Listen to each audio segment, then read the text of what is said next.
कमरे का उद्घाटन किया है हमारे पूर्व मंत्री ने।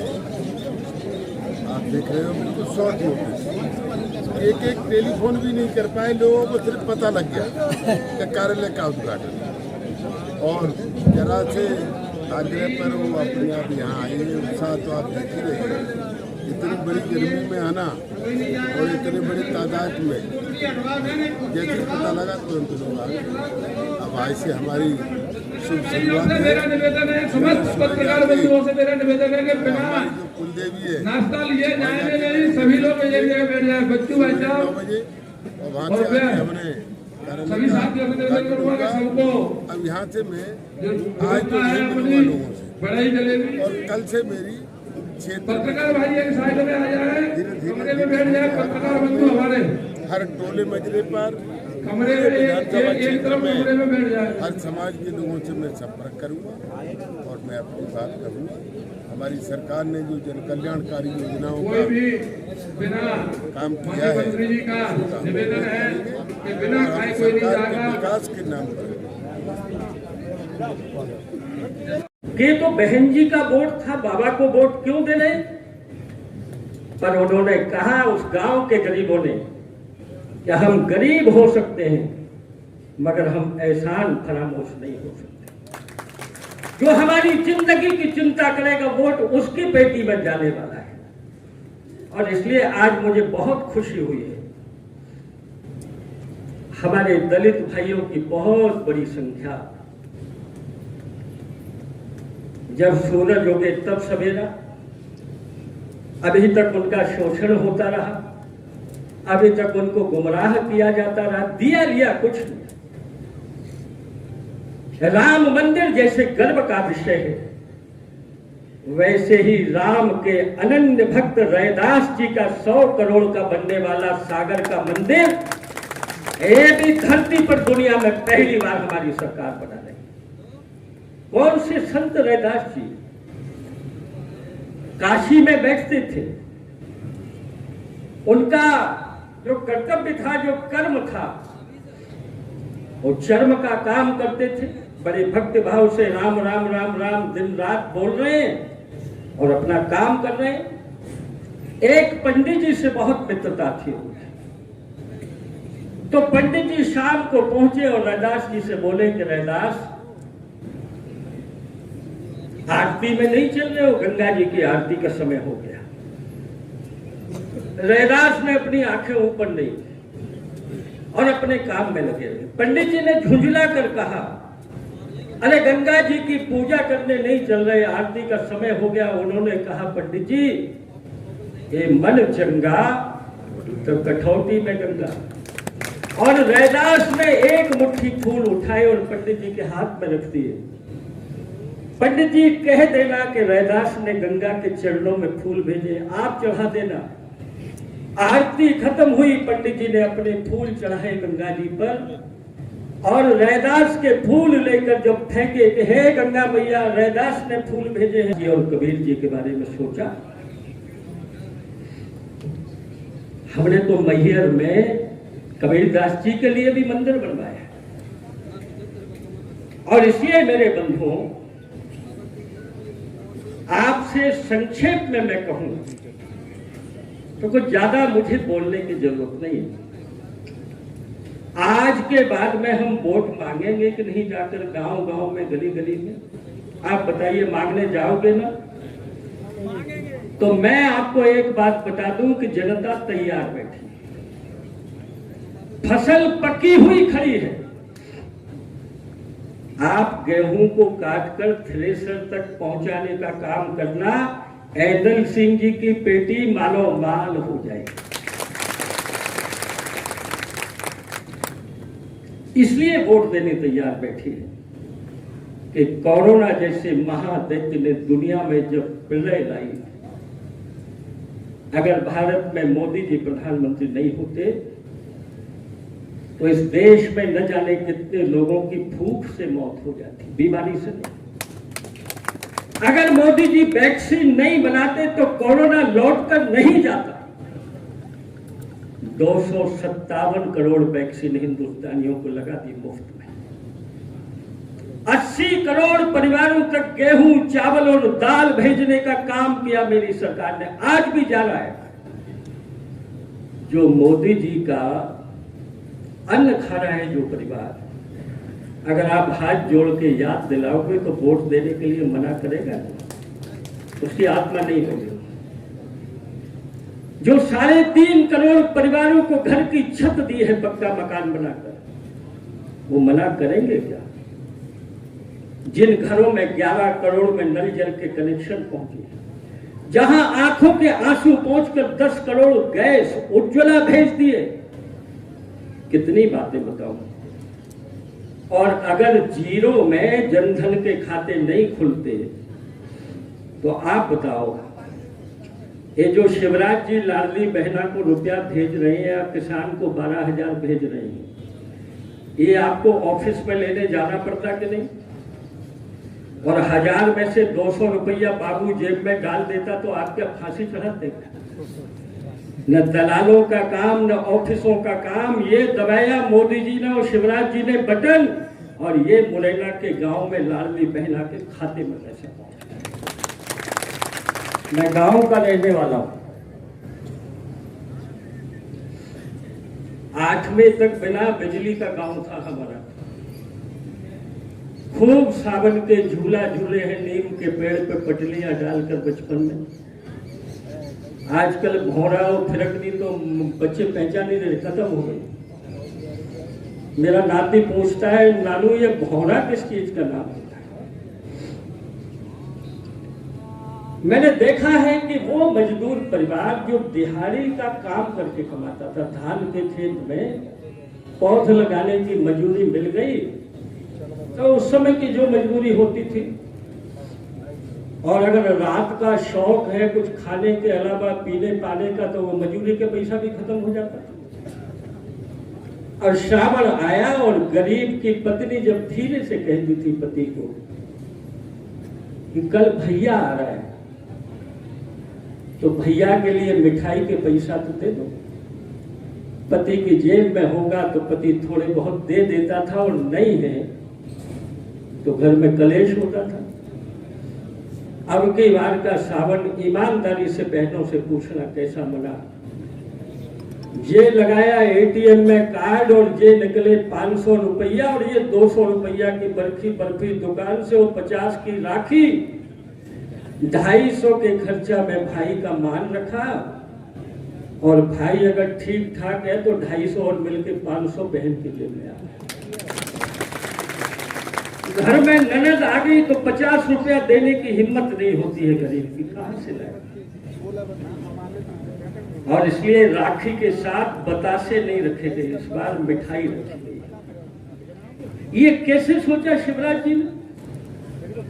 गरीबों के घर में जो जन्म लेता है नेता, उसे दर्द पता रहता है। सड़क किनारे जब हम जाते थे रात में सिंगल रोड पर, तो गाड़ी की लाइट दिखी और शौच करती हुई माता लोटा लेकर खड़ी हो जाती थी। शर्म के मारे गाड़ी निकली तो फिर बैठ जाती थी। अगर दस्त लग गई दिन में तो घर में पैखाना नहीं है, वो बहू बेटी त्रासदी झेलती थी, अपमान झेलती थी। धन्य है हीरा बाका मोदी नरेंद्र मोदी जी कि आपने 10 करोड़ परिवारों में मेरी माता और बहनों की लाज को रखा। और अंत में मैं आपसे 2 बातें कहकर जा रहा हूं। पहली बात तो ये कि एंडल सिंह जी ने अभी बोला कि देखिए कांग्रेस अफवाहें फैलाती है, और ये चुनाव में जो अफवाह का हथियार होता है ना, ये बड़ा खतरनाक होता है। मैं एक लोकसभा के चुनाव में भुगत चुका हूं। अफवाहों को काटना बड़ा मुश्किल है अगर एक बार शुरू हो गई। अब ये अफवाहें क्या चलाई कांग्रेस ने बीच में, किसी भी चौराहे पर गांव में कांग्रेस की बन रही है इस बार, तो भाजपा तो गई, भाजपा तो गई। अब हमारा जो गांव का नेता है उससे किसी ने बोला कि इस बार तो कांग्रेस की आ रही है, तो उसका चेहरा उतरा। उसने की कैसे आ रही है? सर्वे करा लिया है कमलनाथ जी ने। तो क्या हुआ है? भाजपा की 50 सीटें आ रही है। अब समझदार नेता हो तो फिर जाए। सीधा साधा आदमी मुंह उतार के पसीना पहुंचा, घर पहुंचा, दुखी होकर बैठ गया। हम तो कहे मेरी जेब में सर्वे पड़ा है, आंकड़े पड़े हैं, सर्वे तो नहीं। मैं आज इस पंडाल में आपके चेहरों को पढ़ पा रहा हूं, चेहरे बता देते हैं। इतनी गर्मी में अगर आप मुस्कुरा रहे हैं तो आपको ढोके नहीं लाया गया जबरदस्ती। 150 से कम सीट भारतीय जनता पार्टी की नहीं आ रही है मध्य प्रदेश। मैं विश्वास के साथ कहकर जा रहा हूं, सर्वेक्षणों के आधार पर कहकर जा रहा हूं, 50-55 तक सिमटेगी तो अभागी कांग्रेस सिमटेगी। वो अपना भाग्य देखेगी। महाभारत में अर्जुन थे ना, जो धर्म के योद्धा, उनके ड्राइवर यानी उनका रथ चलाने वाले सारथी मेरे परमात्मा कृष्ण थे। और बाकी सपूत नरेंद्र मोदी जी ने न्यायपालिका के लिए रास्ता साफ किया और एक चुटकी में भगवान श्री राम के मंदिर का निर्माण शुरू हो गया है। मैं आपको न्योता दे रहा हूं, 22 से 24 जनवरी के बीच में 2024 में जब विधानसभा के चुनाव हो जाएंगे,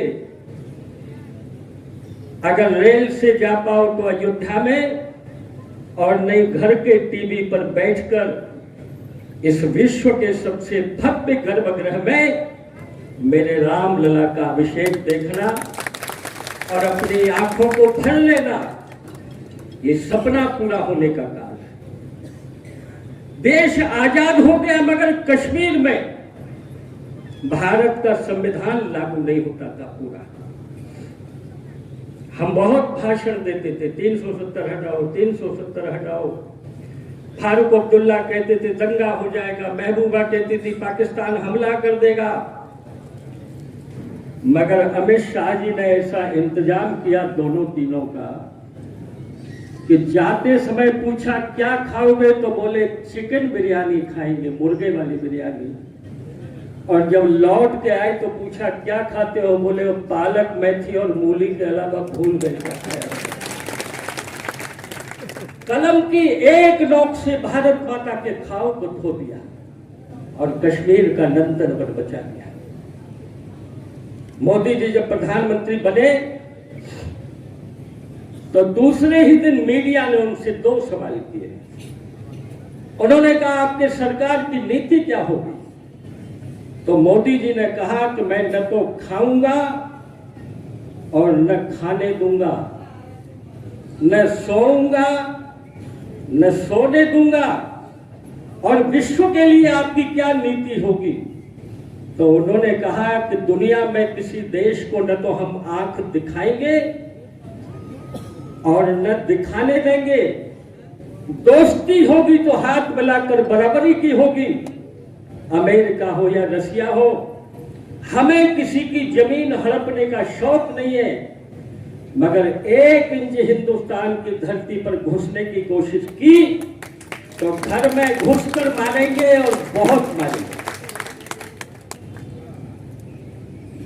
पुलवामा है कश्मीर का, हमारे सैनिकों के प्राण ले लिए धोखे से।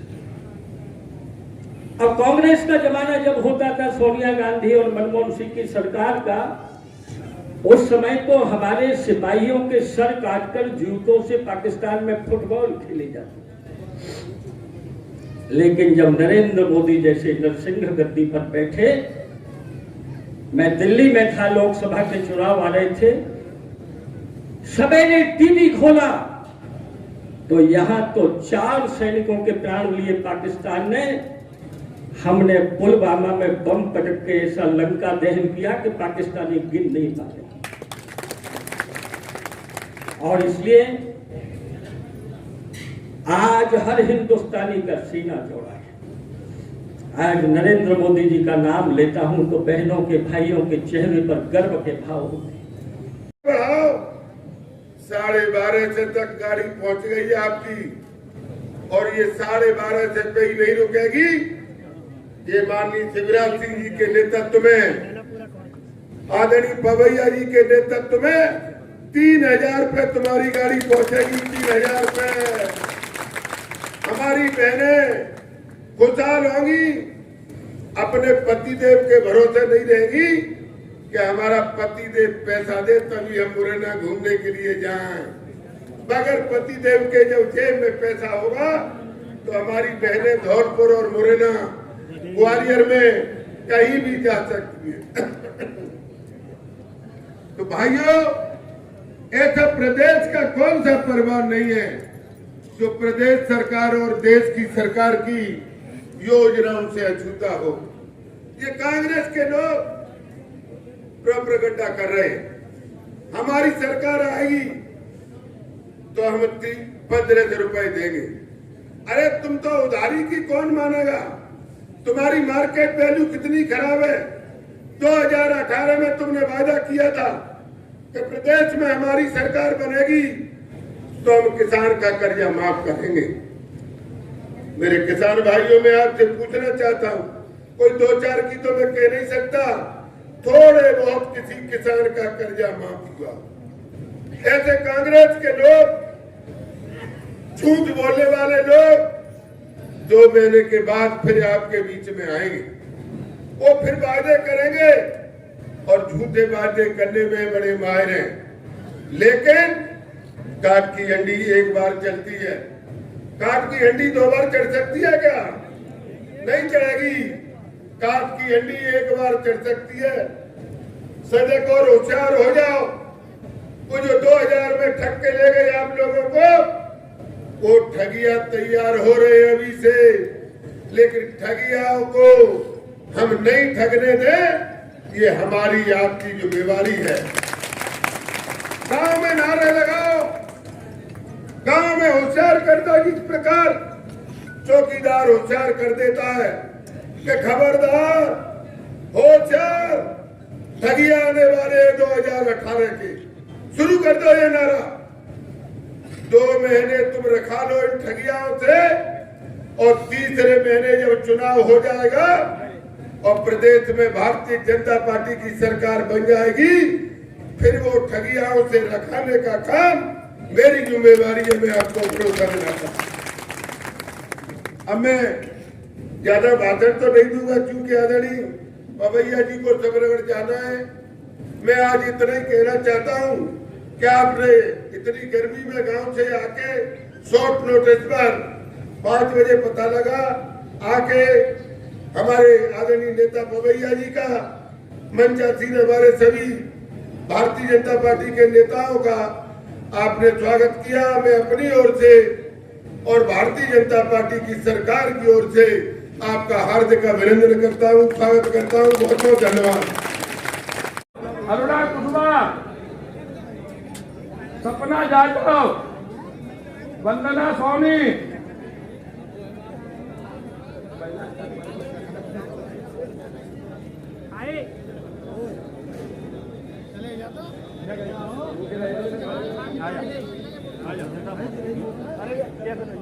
भाई स्वागत करवाएंगे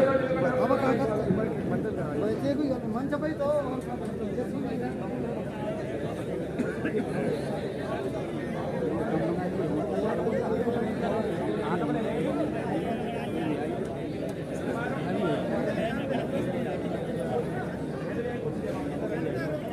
जवान सिंह पवैया का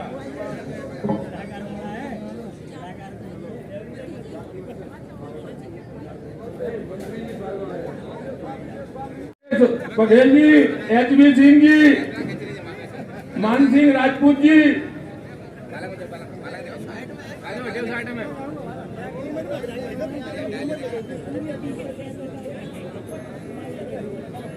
राजेश रामदास अग्रवाल जी, जिला कार्यालय मंत्री,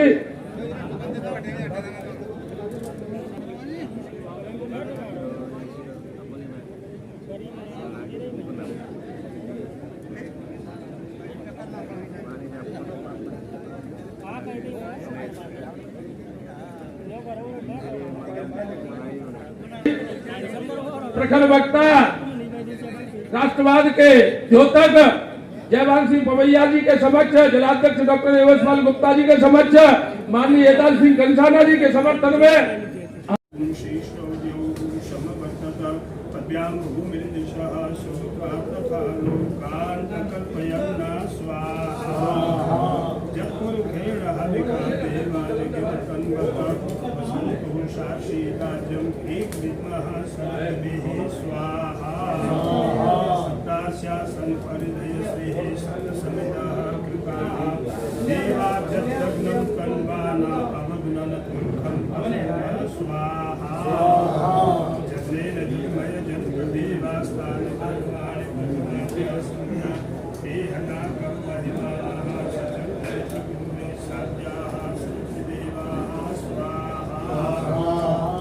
श्रीमन महागणाधिपतये स्वाहा।